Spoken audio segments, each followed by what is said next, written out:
friends, and welcome to Pod Return to the Waking Sands. We are a Final Fantasy XIV companion podcast where we explore the lore and story of Hydaelyn and beyond. My name is Jen, and I'm joined by my co-host and researcher. I'm Levi. Hello, Levi. Hello, Jen. Today we are continuing with our Crystal Tower series. Last time, Jen, we went back to discover the origins of the Crystal Tower, and we talked a little bit about Alliance raids. A little bit. So today we are going to be entering the tower itself, starting with the Labyrinth of the Ancients. Yeah, part 1, motherfuckers. Yeah, kind of exciting. Haven't touched this story since we did it the first time. But yeah, like we get our asses in there. Get our asses in there. Yes. Speaking of asses, Jen. Great. We had a lot of people who showed up to join us on this minimum eye level Crystal Tower run. We did. It was great. Really, we had a lot of people who signed up. Really appreciate everyone for being willing to join us on this ancient content with a new twist. Yeah, to see the mechanics for the first time, like literally for the first time. I think the majority of us, if not all of us, were completely blind to how this shit is supposed to go. Even as a brand new player, you do this for the first time, but you're shoved in with a bunch of people who are like, eye level 490, and you do not see mechanics. Whenever I do get Labyrinth of the Ancients, well, not anymore, now that I've done it for reals this time, it was just kind of like following the crowd, kind of like a vague concept of what it is that you're supposed to do. There are no stakes, which is, I think, typical for early roulettes. You don't see mechanics at all. You just wail. You just fucking wail. Don't stand in the goo. Wail. So this was a major reality check, and it was great to see some, ancient mechanics and how it was supposed to be. Some ancient mechanics, Jen? Thank you. That was the joke. Cool. But this is really a hard dungeon if you do it at the actual item level at item level 50 versus 120, whatever. Item level 50, I can't imagine. Is that what we were running on? Yes. 50? Item level sync is 250. No. So we are over twice God damn. Required item level when we do so in Alliance Daily Roulette. I was like, it's probably going to be like 80. No. This is why we get to ignore all the mechanics when we do so in ADR, because we are twice the gear level that it requires. At a minimum. Yeah. Yes. Good God. So this is actually, again, this is a really hard dungeon. It's on par, I think, with some extremes in terms of the difficulty of some of these fights in here. And there are a lot of fights, and they all have mechanics. Nobody knew. The last boss, though, is somehow the same as on normal mode. Which is great, because it has bottlenecks. You can't just blast through it. You actually have to do the things. So that was like, oh, hey, I know this one. Behemoth fight? Nobody knew what the fuck. Yeah, that one is a fuck. By the way, there are towers. There are towers in that fight. Did you know? So let's get into it. Thank you to everyone who joined us, including... Yes, thank you.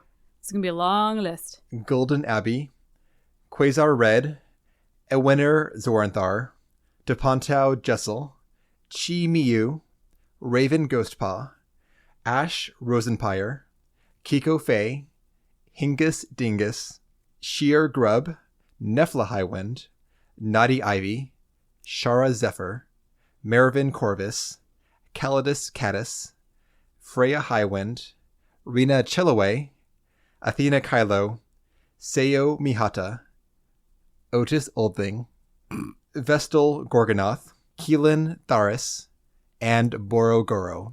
Thank you all. Everyone did amazing. Really appreciate you showing up for this. Yeah, y'all rocked it out. Y'all are very skilled. Okay, we did it. We did the thing. And shout out to Raven, our main tank, for the whole ordeal, and he got us through some shit, gotta say. That said, also all of our healers had a hell of a job. Thanks, Jen. Yeah. It was really touch and go there for many moments, but we did it. That said, at least one of our off tanks was new to raid style tanking too. So a lot of people stepped up above their normal limits for yes, this. yeah, there was some not hesitation, not consternation, some trepidation. From a lot of people like, oh, what if I don't know this or that? Like, it doesn't matter. Just show up and do it and figure it out. And like, you're good enough. You're smart enough. And people like you. Yeah. Yeah. This quest series begins in Revenant's Toll with an outlandish man trying to get our attention. This blonde-haired fellow has a weird tech visor that's covering his eyes and forehead. I mean, yeah. We know who this is. But at the time when I did the first time, it's not so obvious because you don't ever see this person, one, in like civilian clothes. I'm not sure that you ever see him without his headgear. You mean without the helmet? Yeah. Oh, you definitely do. Oh, and like, okay. So again, but it's probably been quite some time since you saw that little bit of his body. Beyond in that, a Jen, cutscene. the light in Mordona is fucky with all the ether shit going on. Sure. So he will look very different too in this light than in other lightings.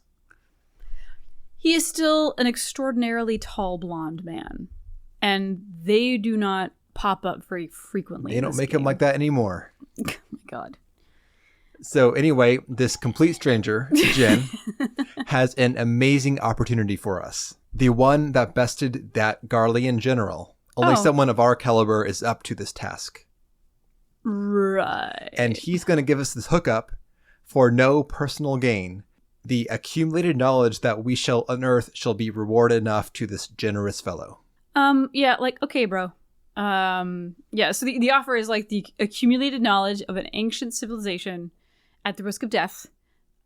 So it's a fucking Tuesday or whatever.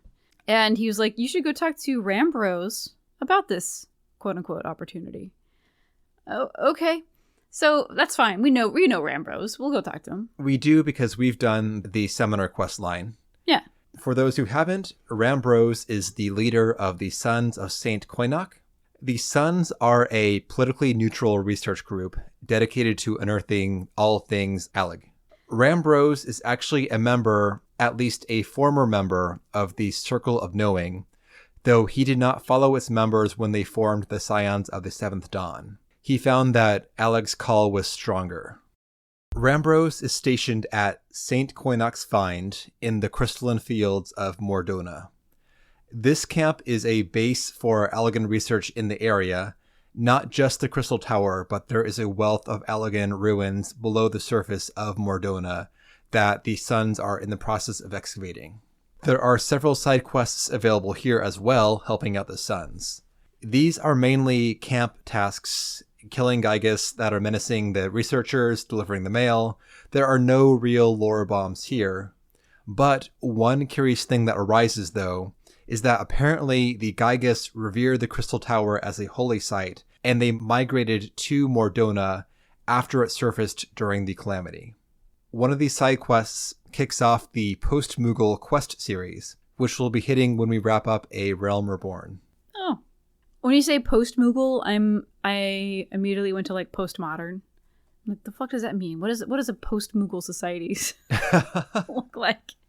Pretty cute, Jen. Like That's post, what. The mail. Okay, Yes. Got it. We go like, hey, Rambros, this outlandish man, this oddly dressed person, told us about this opportunity. And Rambros is like, well, yes, that's exactly right. But how does this random person that I don't know about this? Huh. Anyway, we're going to press past that. And we are going to welcome your involvement. And we really could use your help, like, straight up. And while we're talking to Rambros, a familiar voice pipes in, like, what? As I live and breathe. And it's Sid. Sid's here. Of course Sid's here. And we're like, what's up, dude? You know, been a while, la la la. And he's like, wait. Don't tell me. The Alliance has sent you on another realm-shaking, history-making mission to lay low an apparently insuperable foe, am I right? Wait, no? And then we tell him why we're here. Sid calls us out on the very himbo decision that we've just made. As in, we were like, yeah, sign us up. And he's like, you don't know anything about what you just signed up for, right? Right. Okay, let me tell you. So what the Sons are doing this time is they're going even deeper to unearth Allagan relics. Even deeper. Going deeper, guys.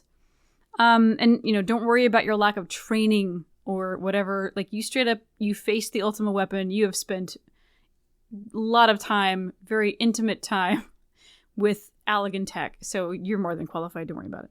We are intimately acquainted with disassembling Allagan tech, forcefully. It's true, man. What they are embarking, this new endeavor that is so much more dangerous than anything they've done before, is the Crystal Tower. You see this thing? It kind of, it's looming in the distance. This is one ancient Allagan structure that has yet to be explored. And in an effort to keep the next psycho from taking control, we must explore, document, safeguard it, maybe seal it away forever. We now switch to a flashback of Sid and a couple of the Sons surveying the tower from the outside. An ornate stone path leads up to the Crystal Tower, which is flanked by 8 statues of sword-wielding figures. Between each pair of figures is a colored line set into the stone, intersecting the approach to the Crystal Tower. Sid tosses a stone between one pair of these statues, over one of the lines, which is colored a dull red, and a barrier erupts over it, disintegrating the stone. Sid goes on to narrate that they believe the tower is a repository of the ancients' wisdom, but due to its defenses, nobody has set foot inside. The first challenge will be overcoming the 8 stone sentinels that bar our passage. Why not fly there, you ask? Well, anything approaching from the air is shot down by the tower's defenses, so we have to approach on foot. This is our first challenge. Each of the paired statues has a barrier aspected to an element: fire, wind, water, and earth. These can potentially be reflected back with an aspected elemental crystal of surpassing clarity, such as the specimens used in primal summoning rituals. So now we are tasked with heading to the Beastmen bases to kill their sentries and steal their crystals. So now we go on to go to all 4 of the Beastmen strongholds, kill an enemy, get their crystal, and return. And for some reason, we can only fetch 2 at a time, so we gotta kill 2, come back, go out, kill 2 more, come back, then we're done with this step. Petting. That's all well and good. The crystals in their native state are pretty much perfect. These are flawless specimens. But they're not done. They need additional treatment. They need to be cut and polished. And you can't cut and polish these with just any old, sunshine cloth or whatever. We have to use ether aspected ether sand, which is an extremely rare material. And of course, we're going to have to go get some of that. So Rambros, he placed an order with the Goldsmiths Guild of Ul'dah probably months ago. And they don't have it. And he's like, maybe if the Warrior of Light shows up with a fat stack, it might produce something. It's a fat sack, Jin. Correct. Of Gil. Correct. We all know what I meant. Benjamins, right? Fat stacks. I don't think that Benjamin has any meaning in this world, Jin. Of course it doesn't. Come on. Just let me make my 90s jokes. That's what we do. We go to the Goldsmiths Guild. We have a huge sack of money. And what's her face? Serendipity. She's like, you know what? I was just about to call or notify. There's no calling. Notify Rambros that we did just get some. We finally fucking got some. And, obviously it's yours because you put the order in 1,000,000 years ago. Why don't you go talk to Jim? Oh, seems like she's talking to somebody else right now. We overhear an altercation from the Goldsmith reception desk. Someone else is infuriated that they cannot get their hands on Aether Sand. It's Biggs. Yeah, he's like, come on! Our budget's totally fucking blown. We can't move forward on this tech until we have this ether sand. You don't understand. And she's like, I mean, I'm sorry, sir. We already have an order in place in front of you. There's nothing I can do. We head over to flex our bulging gill pouch. Gross. We plop it down, that fat sack. Great. I'm just saying what happened. Just... We plop our fat sack in front of Biggs. Oh my God. And we make it clear to the receptionist that the sand is ours and we can pay for it. Biggs now realizes that he's in trouble, especially once he figures out from us that his boss is working on this secret project too. Well, he's also happy to see us. Let's just get that out of the way. It's not like, you son of a bitch. He was like, hey. He isn't like, you son of a bitch, but he is like, son of a bitch. Well, yes, because suddenly, his buddy and his boss are after the same material. Like, he and Wedge have been working on a new crystal-powered propulsion system that requires all 4 aspected ether sand varieties. I'm going to be a nitpicky jackass, Jin, but there are 6 elements. And there also are a lot more types of ether sand than just the quote elemental ones too. Thank you. But they require the same ones that we require, which are the air, earth, wind, fire. Core elements. Yes. Like lightning and ice. What is this 4 core, Jen? Lightning and ice, they're Do you a want to stretch. take that bullshit to the Thaumaturge's Guild, Jen, and see how that flies? It's a little bit of stretch. Oh, I'm sorry, right? lightning. You're not a core element. Ice is a subset of water, and lightning is a subset of air, so... Your made of fantasy bullshit elements that are 4 versus 6 have just as much validity as the 6 elements in Eorzea. Oh, okay, great. Great. All 6 Maybe are he on does equal need all standing. 6. He doesn't. He needs the same 4 that we do. But there's nothing less elemental about the remaining 2 that we don't need right now. Oh my God, I'm not questioning their status as this elements. This coming from a fucking black mage OG person saying that ice and lightning are lesser elements. I didn't say they were lesser. I'm saying that they're maybe redundant. They're not lesser, they're redundant. I mean, they're absolutely like, useful and vital when we're talking about black mage. Why are we talking about this? Where are we going? Where have we gone? We need to get back on task. Biggs tells us, what they've been working on, which is very exciting, right? And since this batch was technically reserved by the Suns before him, he allows us, how generous, to take it. And also the receptionist is like, bro, her sack is so much bigger than yours. So...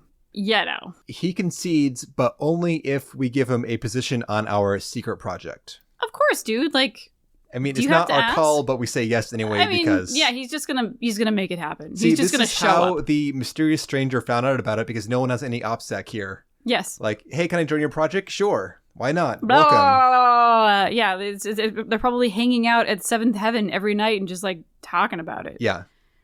So, But, though, now that he's on board, he tells us that he's got a lead on some other Aether Sand. This is what Wedge is working on right now. There apparently is a trader in northern Thanaland that has a supply. So Wedge is off trying to procure that. And Biggs is like, I know what you're thinking. Wedge doesn't typically do stuff by himself. However, he has recently been very much inspired by you, the Warrior of Light, and how you can just kind of like do stuff. So he wanted to do this on his own. He did hire a bodyguard, though, because he's not, completely like a changed man. But because it's Wedge, maybe check up on him. We do. We head to Camp Blue Fog. He's in the middle of some shit. God damn it, this guy. We find his guard, a Rogadan woman. Yeah, she's like, yeah, I don't know. Like, we got by some bandits and I bailed and I haven't seen him since. So. Yeah, so she's not going back there because F that, she says. Real classy bodyguard / adventurer. I mean, she's like her bread and butter. Her name is Experienced Adventurer or something like that. Yeah. Well, no, she's experienced because she knows when to get the fuck out of a situation, okay? Well, we don't, Jen, so we head on in. No, we got Heidel on our side. We're a little cocky, okay? But Wedge, he totally got himself into some bullshit. He just went to go talk to this guy. The bandits stole the ether sand from the sky. So that means Wedge is either dead, or he's like hiding out, or he's lost forever in the mithril mines. So Maybe I'll find them. The mines in question are the abandoned Amagina mithril mines, outside of which there are the ruins of some old offices and warehouses. So we're off to find this fucking kid.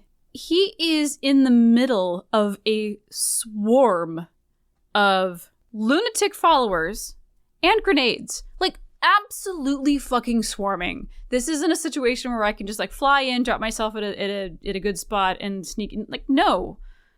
He's gotten himself deep into something.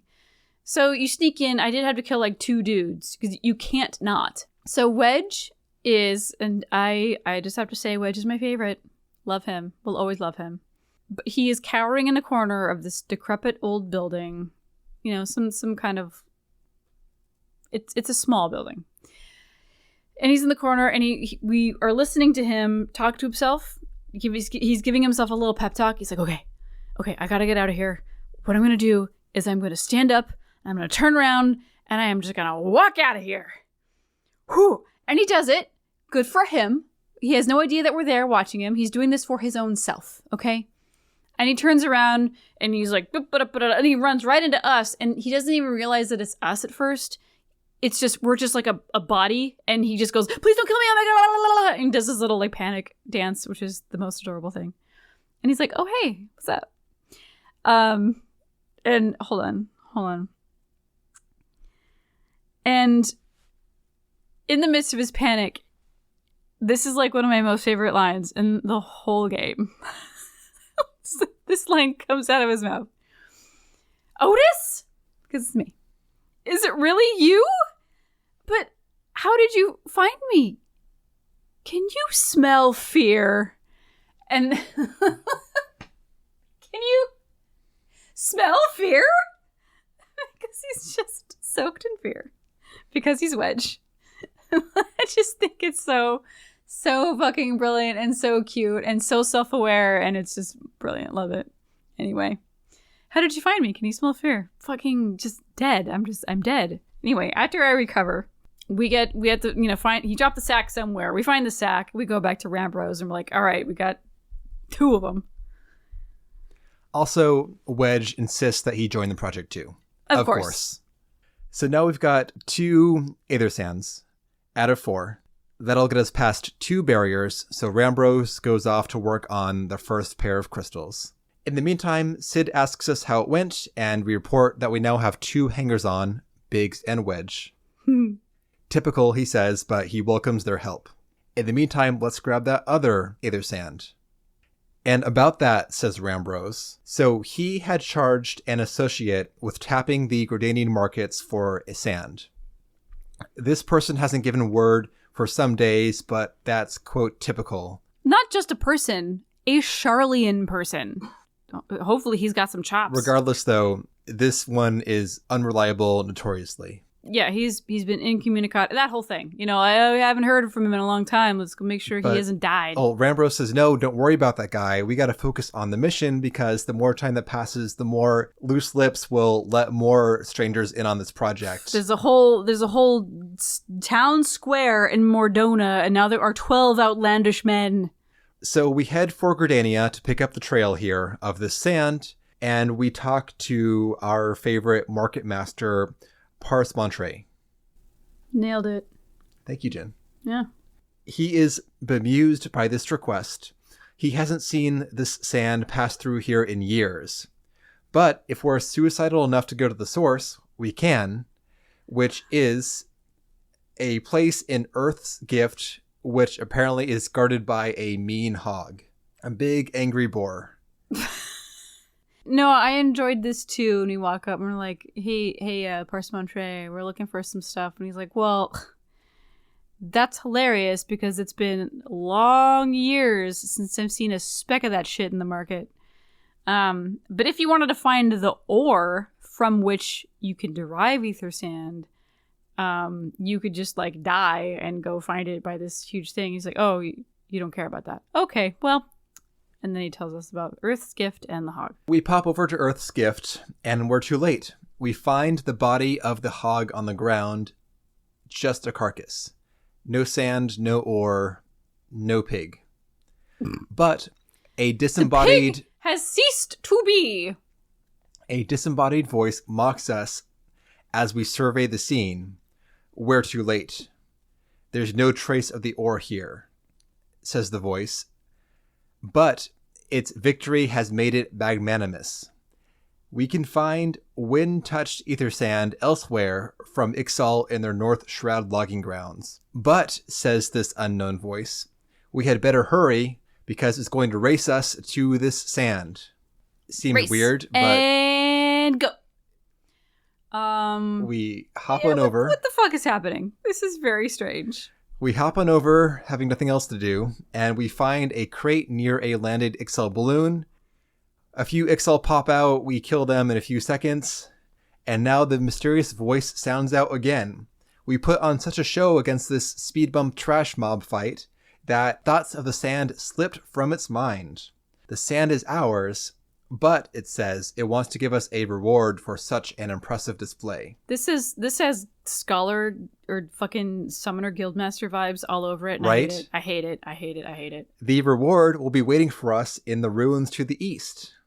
So we say okay and head over to the ruins to the east where we find all those Dolahans.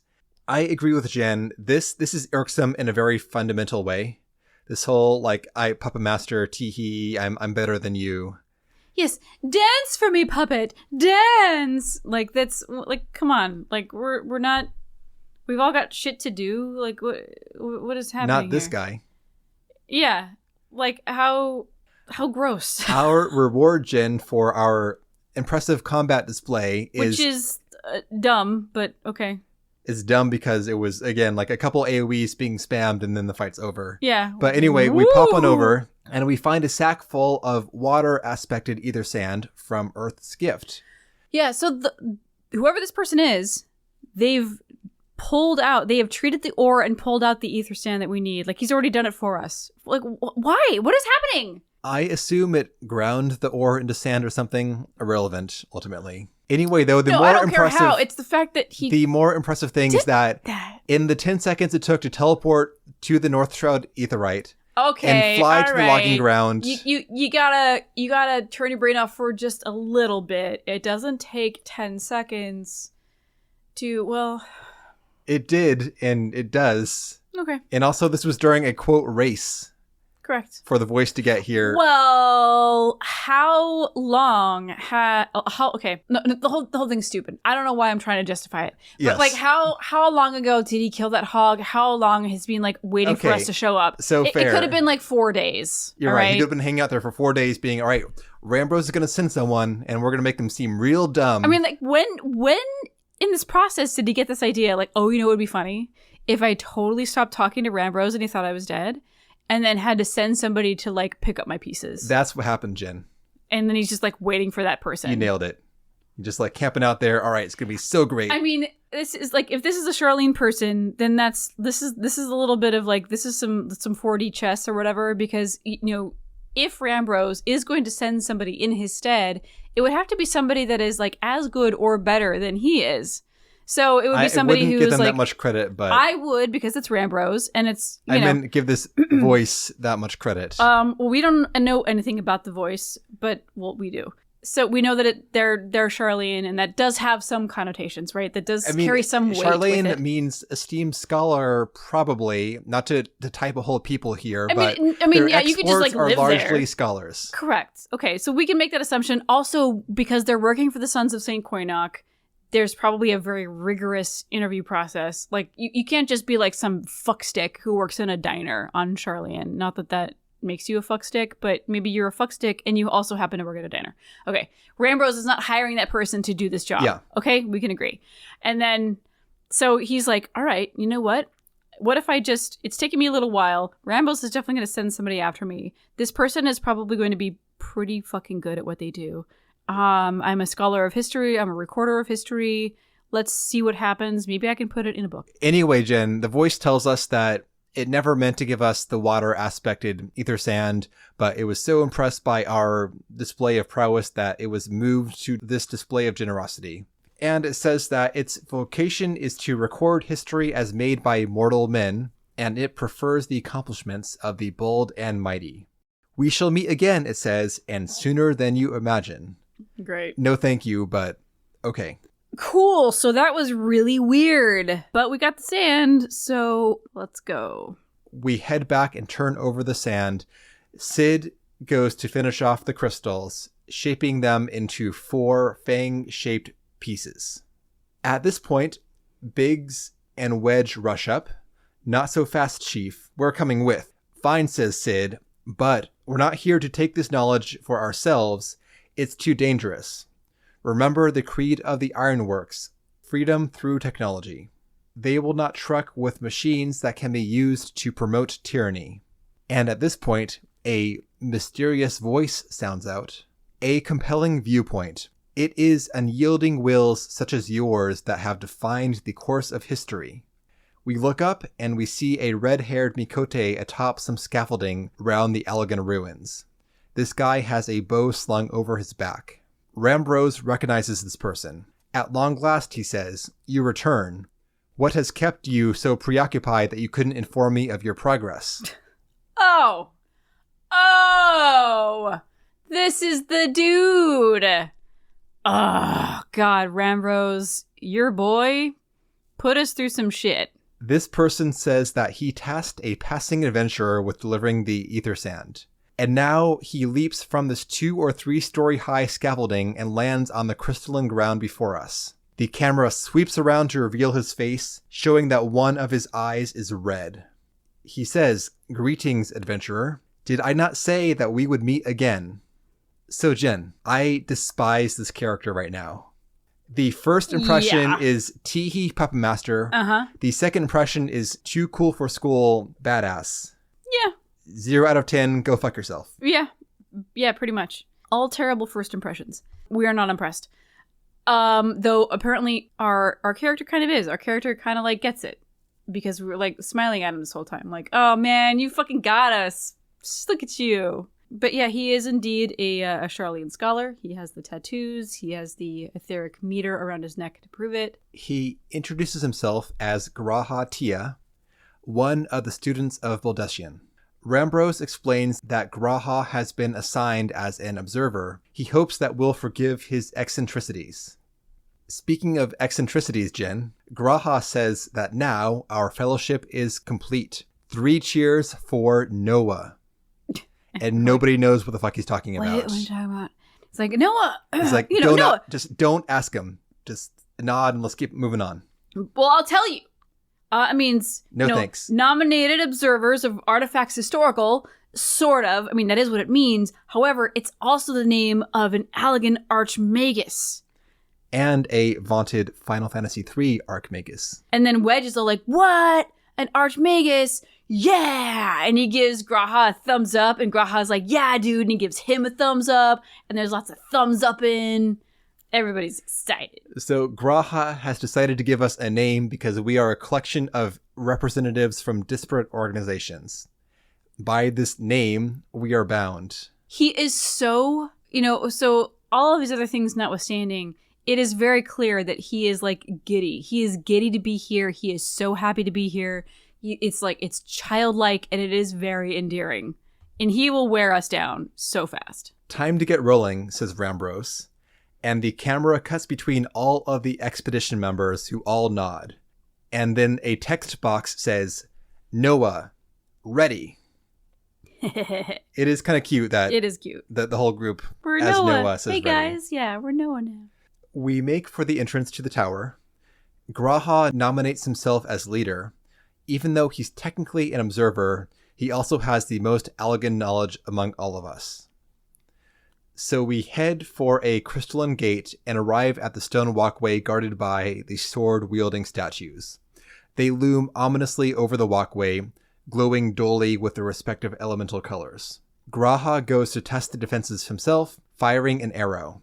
It strikes the first elemental barrier and bursts into pieces. Sid now hefts the Fang of Fire to grant us passage properly. Biggs, though, is alarmed. Are you sure that you should be the one testing these, Chief? Sid says he made these. He should test them. He'll own his work. So he thrusts the Fang between the 2 sentinels and the energy backfires, shattering the statues. Okay, just real quick. We shape these things into a Fang, right? Yes. What do fangs do? They pierce, right? They pierce, they stab. Yeah, you don't hold them sideways like a weird banana and shove your entire hand and this thing like in line latitudinally with the gate. You pierce it with the thing, and if the thing obliterates, then your hand isn't also in the middle of it. And Maybe be like, you have to channel the energy through the respective ends of the fang to make it work. Are you the genius inventor, owner of the ironworks? I don't think so, Jin. I am sorely disappointed in his decision to be like, I'm going to hold this sideways, okay? I'm not going to, like, pierce the gate with just the crystal. I'm also going to pierce the gate with my hand. Yes. Well, the armchair observer has logged in to tell us how to use the elemental fangs that Sid invented. You don't fucking know, and you totally agree with me. You're just being an asshole. The genius. You're just being an asshole. You are. Like, a reasonable person would totally agree. Like, you would stab it, not hold it sideways so that you can get your whole hand and wrist all up in this gate that is just obliterated stone, an arrow, who knows what the fuck else. Well, they work great, Jin. And now the rest of the party takes a fang and begins shattering each gate in turn. Our character gets the last one, the earth aspected barrier. We thrust the fang forward, holding it parallel to the line, Jin, and it shatters the guardians, allowing us passage, finally, towards the tower. Graha is now hot to trot, but Sid proposes that the group hang back while we, the Warrior of Light, and a hand-picked party of our adventuring companions enters the tower first. When Sid is like, okay, bro, we can't go in yet because look what we just had to deal with on the outside. Can you imagine what's going on the inside? So let the Warrior of Light go, blah, blah, blah. And the look on Graha's face the whole time while Sid is like, no, hold your horses. He's like, what? What? I want to go in though. Like, he's just like, you told a kid that there's gonna be no Christmas. He's so disappointed. Man, this guy really, really loves what he does. But Sid says that only a true hero can hope to brave the hazards ahead and make way for the less combative. Meanwhile, the support crew will set about analyzing the outer defenses. We could sure use your ancient Allagan knowledge here, Mr. Graha Tia. Give him a little something. So he accepts this proposal, but he does say, though, that the base of the tower is surrounded by a maze known as the Labyrinth of the Ancients. We should focus on clearing out the hostile elements, and once secure, we should contact them, but please try to not destroy too many Allagan artifacts in the process. You got it. Labyrinth of the Ancients, unlocked.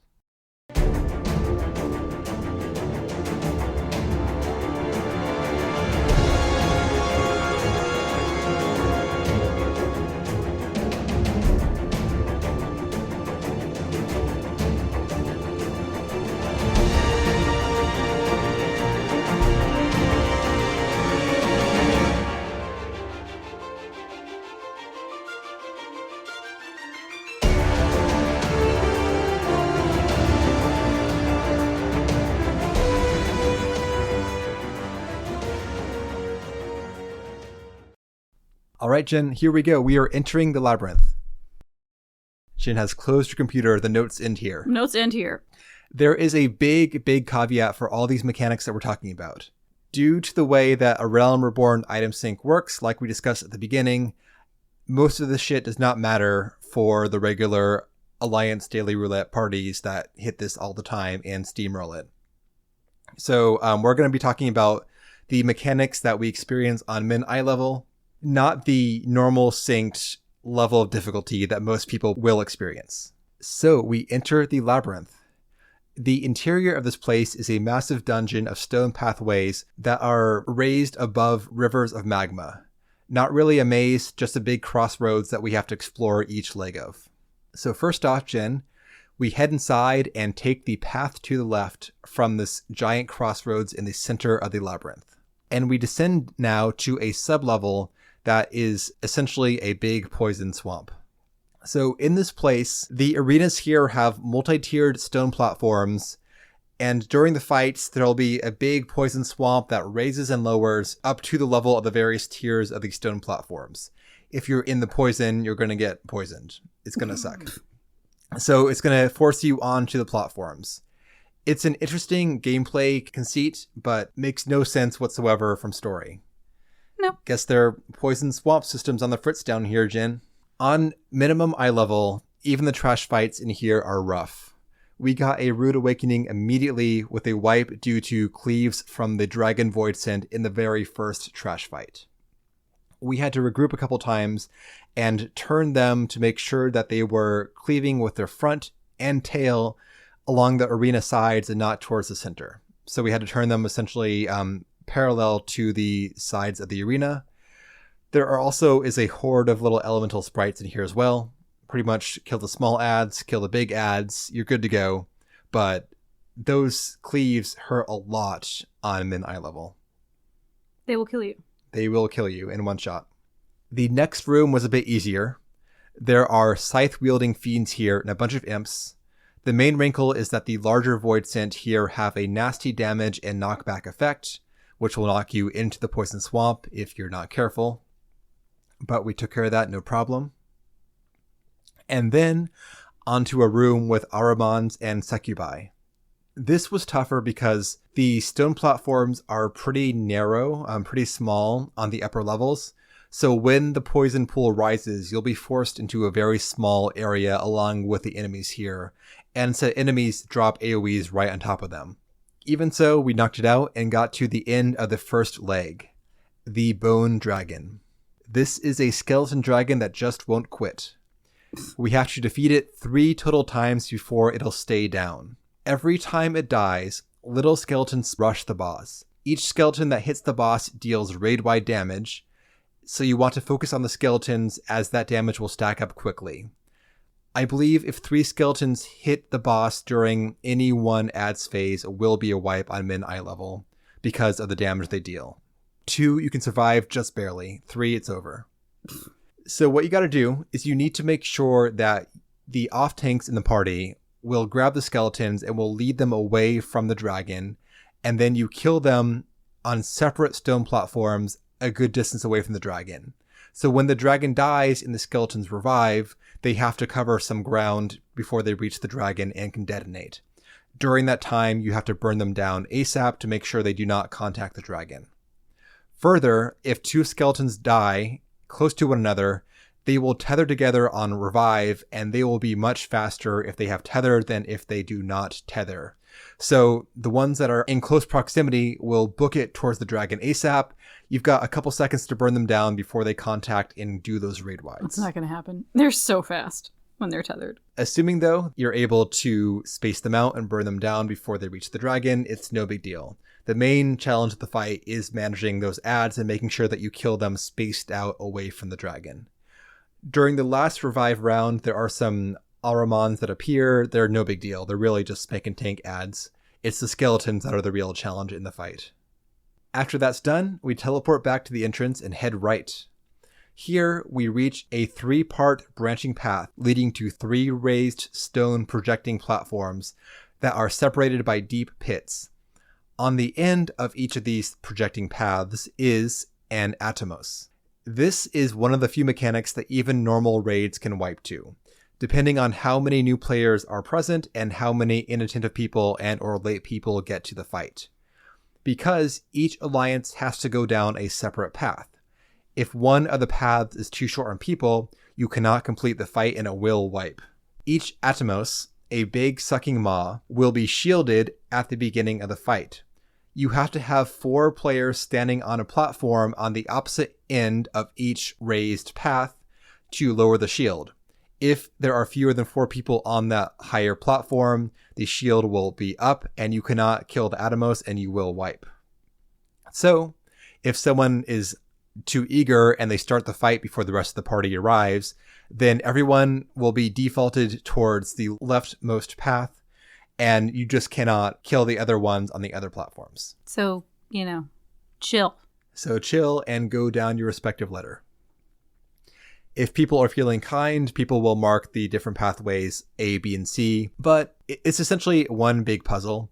As in, if you're able to figure out that you have to split the alliances up and have 4 people stand on the platforms, this is a very easy fight, even on min eye level. They spit out ads during the course of the fight. You just ideally bring them back in range of the platform crew to shoot at, but It's not required on normal difficulty. Ultimately, though, you stand on the platform, you kill the ads when they come out, you DPS the Atomos, and you're good to go. Once all 3 are dead, a path raises from the depths to allow the alliances to reunite and to proceed. And now we get to the boss of this leg, Thanatos. This is a big iron giant on a circular platform. Spaced equally out around the edges are magic pots. These are little imp guys in ceramic pots. The magic pots are friendly and can die, and can also be healed. Thanatos, though, is spectral and cannot be damaged, except that one of the pots will beam a selection of players with energy, granting them astral realignment. These realigned players must focus on the boss. They can damage the boss. The non-realigned players are on ad killing duty. Some ads will cause the pots to be chained and will be pulled towards the center. You want to prioritize these tethering ads, otherwise Thanatos will kill a pot that's pulled all the way to the center. And if you have no pots left over, then you cannot get realigned and you cannot kill Thanatos. Otherwise, though, kill ads, kill the boss if you're aligned, and you're good to go. So we teleport back to the center of the labyrinth, and we head now down the center path to the north, to the Allagan bomb. This is a circular platform in the middle of a lava lake. In the center is a giant bomb voidsent. And people here love to take baths in the lava lake before the fight starts. The auto heal from being out of combat mostly offsets the damage over time from the lava, but it's a thing that people do. I mean, why not? You know? Because we're here on a mission, Jen. Serious business. Well, you know, we gotta wait for other people to show up. May as well take a lava bath. Around the outside edge of the arena are 3 sword-wielding demon-like voidsent. Each alliance needs to pick up one of the demons.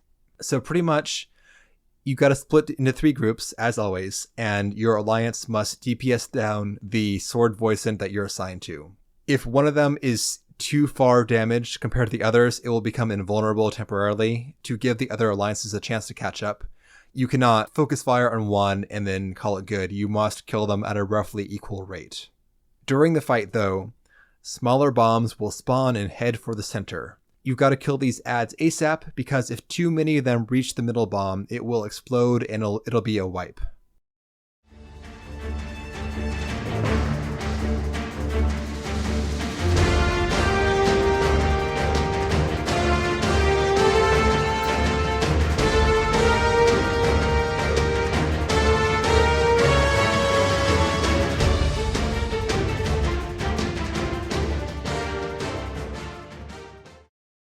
We press on now to King Behemoth.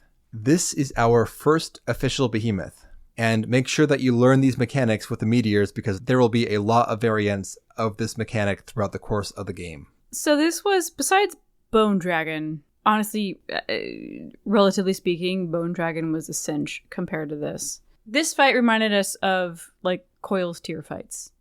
Their positioning is very important. Tanks have a... main tank has a very particular role. Off tanks have a very particular... Like, everybody's got to be on point. And the placement of meteors, that's like one of 8 things you have to be managing. So certain players will be targeted with meteors, and these are the meteors that you need to drop so that you are protected from the big ass fucking, like, raid killer meteor that drops. The ecliptic meteor. Exactly. So Behemoth is going to stand on his hind legs. He's going to stand on his hind legs, summon this ecliptic meteor, and you have to make sure that you still have standing, like, little mini meteors to stand behind so you don't die. This is the only mechanic that matters on normal difficulty. If you can not drop the meteors inside the boss's circle, and you can hide behind them once the ecliptic comes down, you're golden here. Not so on minimum eye level. That's just the beginning. Oh my god. So let's talk about everything in turn.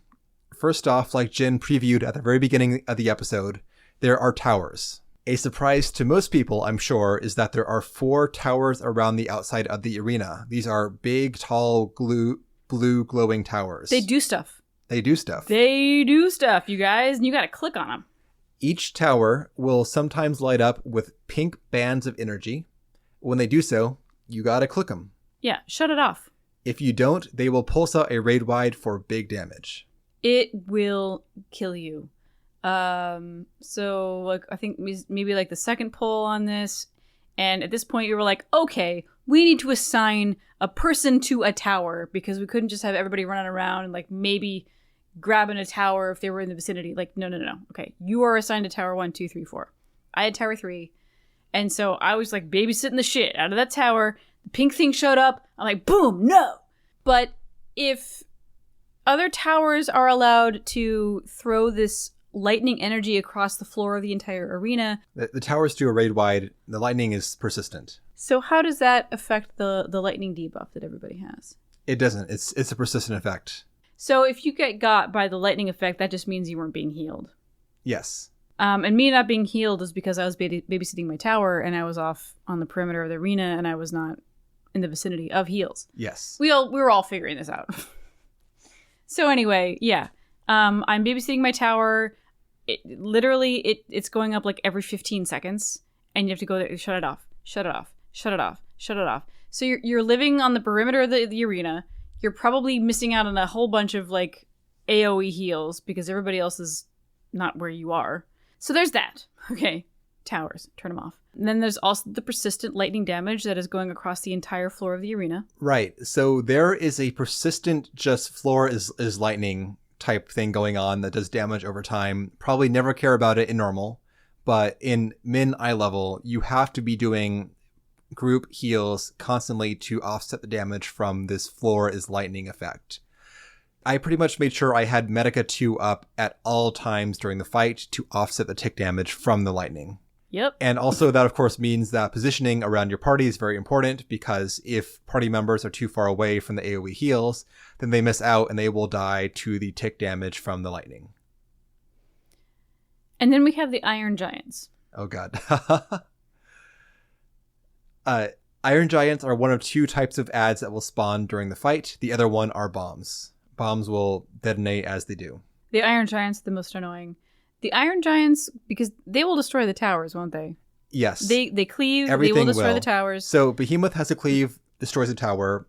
Giants cleave, destroys a tower. Bomb detonation destroys a tower. Don't destroy the towers. So off tanks need to pull the Iron Giants when they pop up.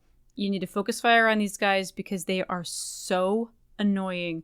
Honestly, like, throw your dots on Behemoth, have a couple of guys fighting Behemoth, like, nobody gives a shit. He's a sucker. It's the towers, it's the lightning, it's the Iron Giants, it's the bombs, it's literally everything else besides Behemoth that's actually doing all the fucking work here. You say that, except that Behemoth has the Ecliptic Meteor.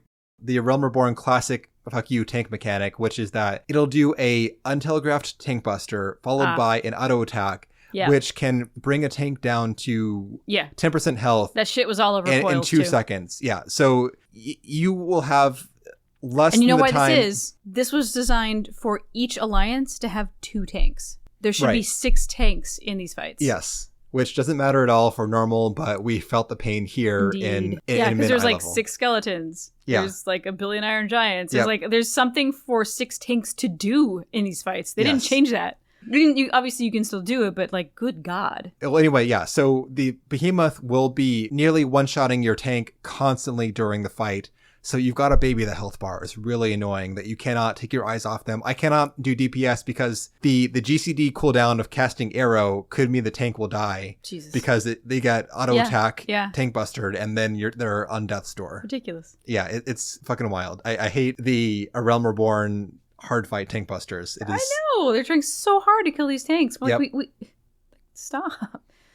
Okay, so there's that. Beyond that, Behemoth will start casting Charybdis later on in the fight.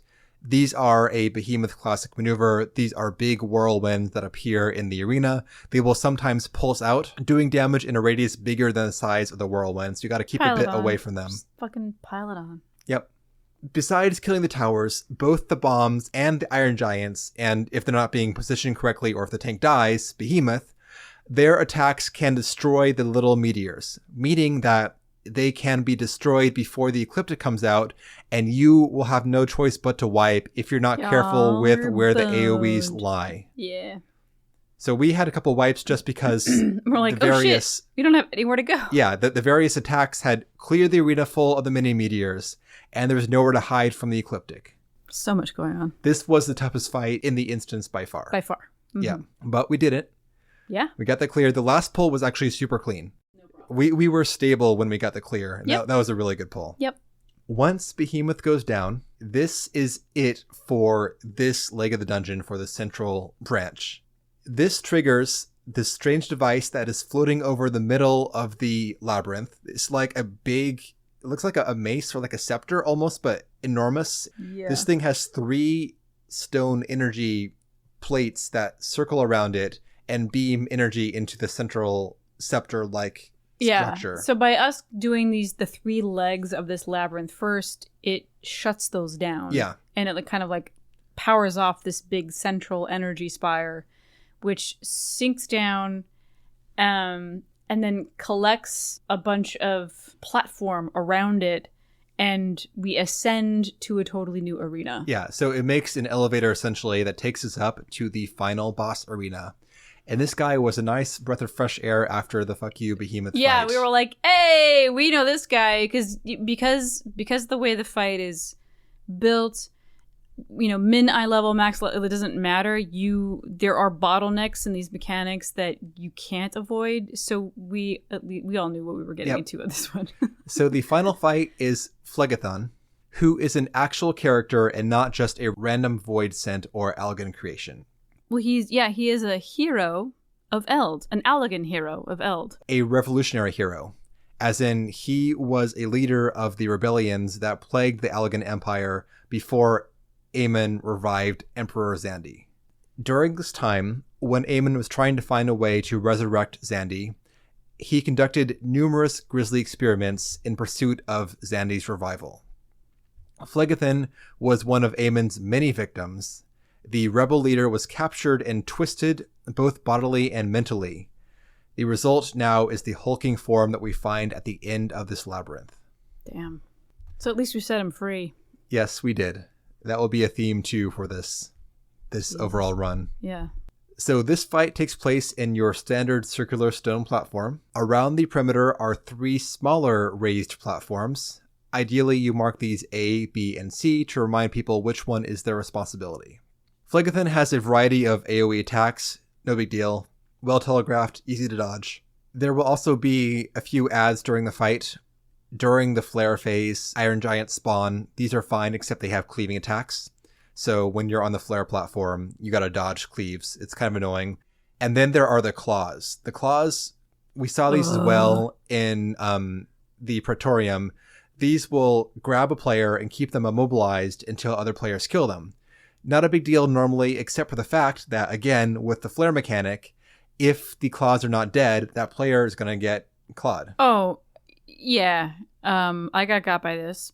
If nobody's shooting this thing, it will just hold you in perpetuity. There's nothing you can do if nobody else is full lockdown. Yeah.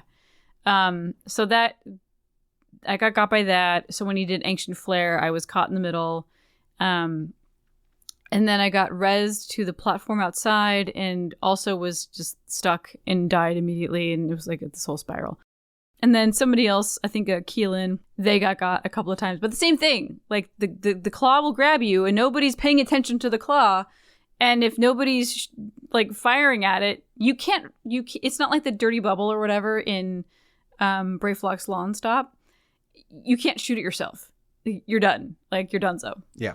And that's frustrating. You're finished. Yeah, like you're done. And of course, this is not something that you experience when you do Alliance Raid Roulette. Because first of all, like one person will be like, boop, and it's dead. Who cares? Or you shoot it once and it's like, it's a non-issue. So that was new. So that's all these surrounding mechanics. Yeah. Worst case, a claw kills one player, whatever. You also see an aggressive escalation in Phlegethon's AoEs that he does. Cleaves and AoEs, they become larger. They reduce the movable area of the arena for you by a lot. Yeah, I saw one I've never seen before during this fight. It's like some sort of crisscross. Yeah, the green. The green triangles I've seen in ADR. If that's what you're talking about. Are these the fire puddles? No, There are a few. There are a few AoEs here. The one I'm thinking of is there's like a lattice of these red telegraphs. The lattice. Yes. It looks just like a basket weave almost of markers you've got to slip between.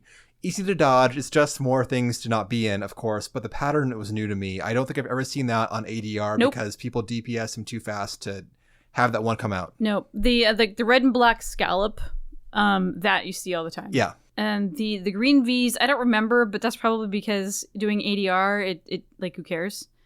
But when you're doing it on minimum level, obviously the fight goes on a little bit longer than normal. And so the green, it's like these cone cleaves, and there's a bunch of them that are they're going out radially. And then the center of these green cleaves, there's going to be like this kind of lightning looking, like electric effect. And then on the outside, there isn't that, but to me, it was really subtle. And because the edge of the cleave is a thick, bright green glowing, like boom. And then it's filled with this like kind of sort of like greenish electric, like, I don't know, is it safe? Is it like not safe? And then on the outside of that cleave, it's just normal ground. But in a split second, you're like, fuck, where do I stand? I agree. The interior color is very samey to the outside safe space. So yeah. I knew that pattern from before, so I was fine. But I can see how someone who has not seen that would look at the inside of these shapes and think they're safe, like, because they look like almost normal stone color. Yeah. Anyway, so there's that. We dodged the shit.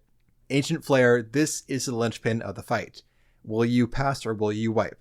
So first off, ideally your main tank will bring Phlegethon south of the center of the arena, pointing them away from the groups, and fight them a good distance away from the center to give everyone more reaction time. I have seen some people in ADR say, hey, can you bring them away from the middle, please?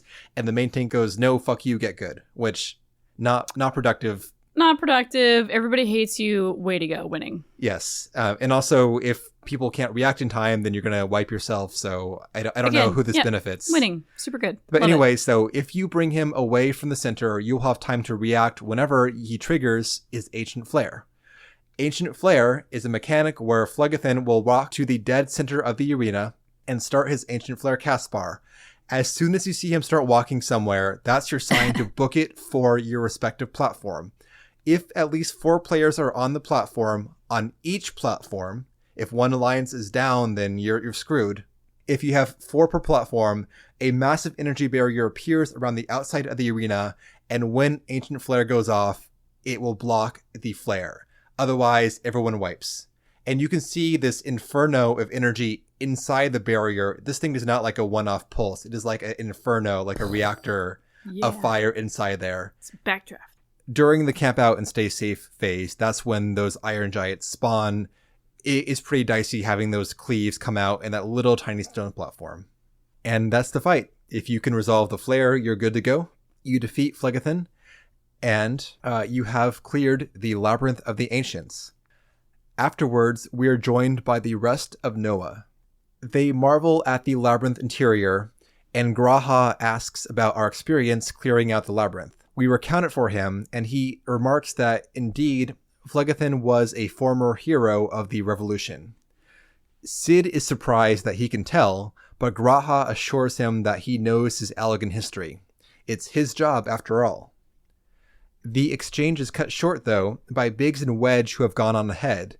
They call for our attention. And we look over, and we can see from this stone platform where we defeated Phlegethon, there is now an open gateway. We can see the outside world, and we can see the base of the crystal tower there. But for now, though, retreat and regroup back at Noah Base Camp, and that's where we'll leave off too.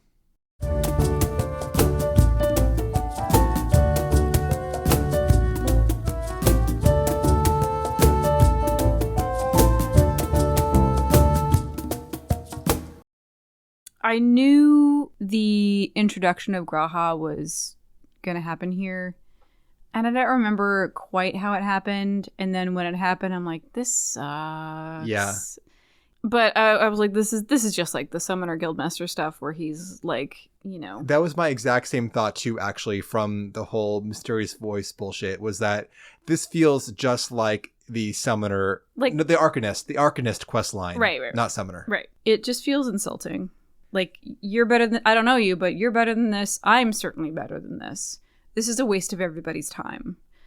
This shows like a complete lack of respect for who I am, my skill set, what it is that I'm doing, and also you. Like, you've got nothing fucking better to do. But, you know, stories. Stories. The end. Yeah. It's just, he's very immature in these moments. That's the impression. He's just very immature. He's excitable. He's a little unprofessional. He's braggadocious. That's all fine. It's just the childlike mischief, whatever. Like, but also that's paired though with the superiority forced upon you by him, and that you're forced to. You don't have a choice unless you want to quit the game. You're forced to go along with his tricks, which is insulting. It's so insulting to your character. Yes, but there's no other option though, but to do so if you want to move this story forward. Yeah. So, you know, he's lucky we're not the kind who rage quit. Oh, we got some, like, mystery fucking guy stealing our ores. Like, I'm out. Fuck you, Rambrose. Fuck you, Outlandish Man. I'm gonna go work for Buscarone. Well, I feel more like this is a scenario where, because of obviously it being a linear story, you can't do anything but say yes to the next step. You don't have any autonomy. But if this were a more freeform activity, I guarantee most people would be trying to find this asshole or something. Oh, yeah. Rather than... Yeah. Or like maybe trap him on the way to the... Okay, all right, bro, I'll play your little game, but I'm going to string you along, and I'm going to turn the tables on you. But there's no agency, obviously, which is fine. It's just that it's insulting to have to play his game to play the game. I know. Anyway, so there's that. And I think that his whole intro in Mordona would be kind of like, you know, I roll whatever. Yes, you think that you're super cool jumping down from this high scaffolding. Okay, welcome. He's a cat boy, I guess. Yeah, that would not sting so much if it had not been preceded by all the other bullshit. It is the 1-2 punch of the puppet master and then the check me out, I'm so cool. That is what fucking sucks. And then the weird thing is, though, like, even after all of this, in the game, all of our characters, you know, Biggs, Wedge, Sid, us, we're totally just like, oh, how droll. We're just totally bemused and what I'd say delighted by this man. Is that Rambrose is probably used to his shit. Well, he is used to his shit because he calls him out as being up to his normal antics. I mean, this guy is fresh out of it. And nobody else, though, is aware of the pain that we suffered just then. I think that our character's reaction is somewhat up to our interpretation as well, because we're the silent protagonist. You know, depending on the kind of person you are, it's fucking ether sand. I'll get it out of the way. Maybe this is like a fun diversion from, you know, the drudgery of just like picking up, finding some like random ass material. We've been through much worse. And so maybe like, yeah, after all that we've been through with all of that context, we see like a kid like this playing a little game and having fun with it. We're like, yeah, man, you know what? You got me. Good on you. And we give him, we're smiling at him the whole time. We're like, you know, we're just kind of bemused by it. Which isn't how I felt as a real person on Earth playing the game.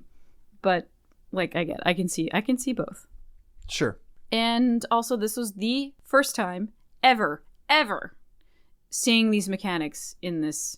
Never saw them before. I think for most of us. Yeah. It's the only way you can see these mechanics is if you get a big party together and you all agree to do minimum eye level. Get a 24-person party together, which is not a small undertaking. Correct. Or you're able to do this series when it was first released a million years ago. That's it. It's the only way. Yeah. So yeah, I think like most people probably haven't seen these mechanics. You should try it though. You know, just once. Just do it once. Easier said than done, of course. It was posted today. There is a Discord out there that is all about those min eye level runs of old content. Nice. So there is a group out there that does this more than once. Of course there is. Okay. Well, thank you, Jen. And thank you once again, everyone. Great run. I had a great time. It was super fun. Super fun. Super great. Yeah. Next time we are climbing that tower. We are on to Circus Tower. Don't put me in a box, Jen. I'm not going to dance to your tune, Jen. Come on. I'll give you some ether sand. Hard pass.